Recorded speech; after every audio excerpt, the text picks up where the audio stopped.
The instrument section of this composition is made out of a few elements: the piano,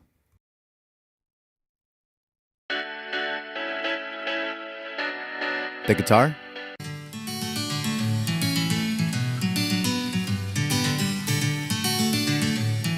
and the main lead. So first let's EQ and address the piano.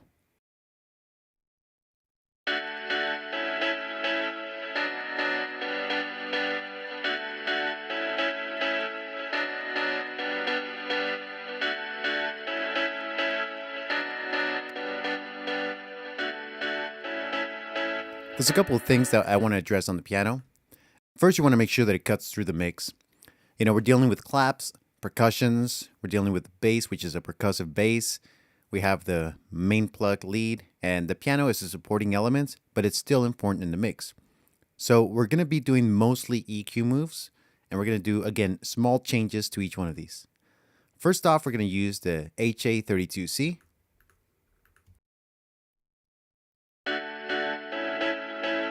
And all we're doing here is just giving it a little bit of body. You can switch the low band from shelf to bell. That's the frequency we're going to be boosting. However, not that much.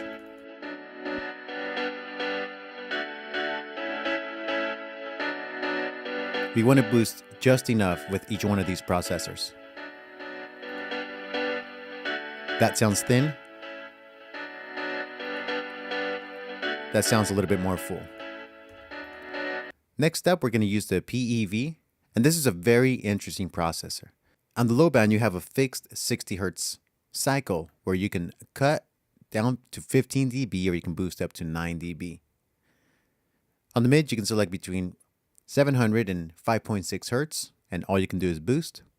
And on the high end, you can also boost or cut. It's fixed at 10K. So we're going to use the presence to boost around, I don't know, between 2 and 4K. Let's find out.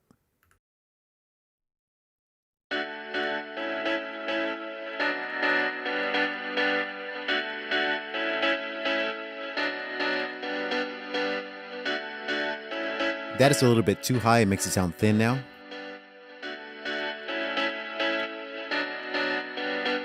"4K sounds good, but you want to be careful of how much you boost because you don't want to add harshness.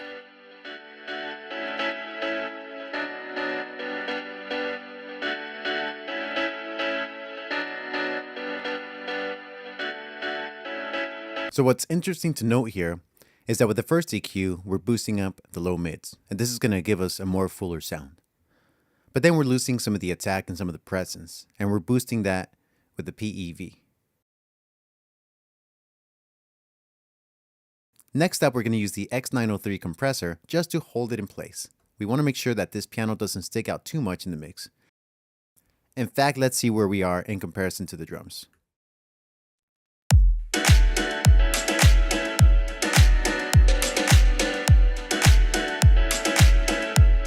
Let's engage our compressor.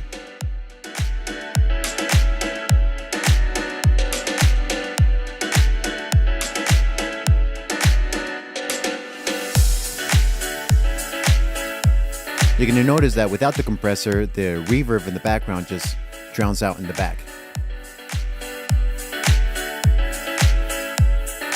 But with the compressor engaged, it's bringing up the reverb up in the mix, so it's making it sound more rhythmic. Okay, last up, we're going to use another EQ, which is going to be the 55B. Now, this is probably one of the most colorful EQs out of the Antelope FX processors at the moment, which is one of my favorites. There's two versions. There's the 55A and the 55B. The main difference is that the 55A is going to be 3-band and the 55B is 4-band.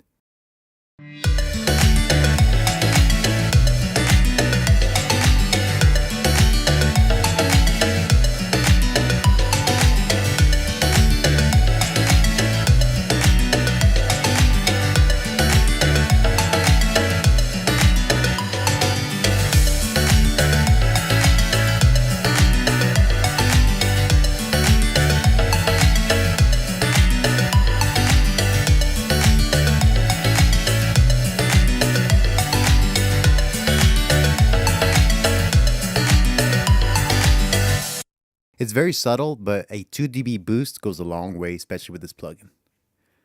So let's check that out before and after without all the processors now.